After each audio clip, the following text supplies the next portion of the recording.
हल्दी का लेप सारी रात इसे गर्म रखेगा और इंशाल्लाह सुबह तक अल्लाह के हुक्म से बिल्कुल ठीक हो जाएगा।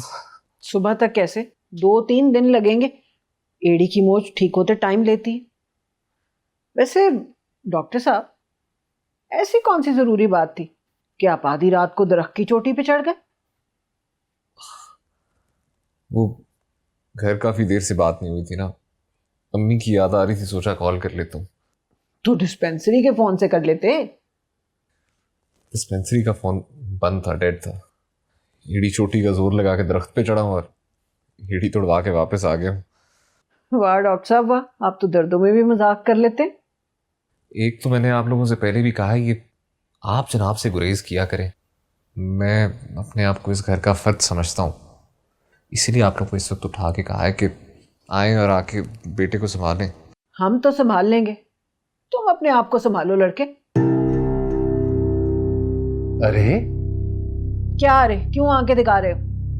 जब वो खुद को मेरा बेटा कह रहा है तो मैं भी अपने आप को उसकी माँ समझ के उसे समझा रही हूँ कि खुद को संभाले।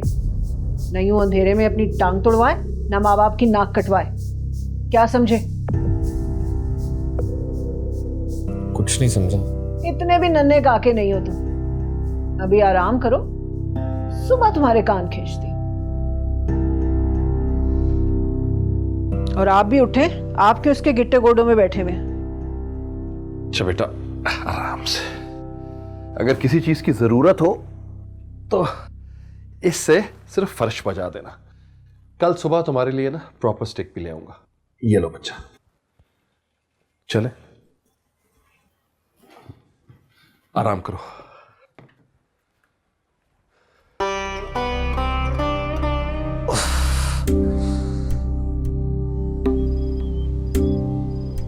तुमने खाम खा उस बेचारे के कान मरोड़ना शुरू कर दी।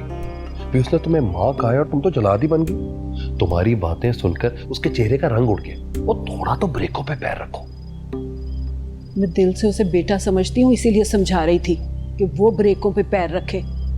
आधी रात को उसको माँ की नहीं मीनू की याद सताई थी। उसी से मिलने गया था, वो मौजें करने गया था और मोचें लेके वापस आया है। खुदा का खौफ करो, क्यों बदगुमान हो रही हो उससे?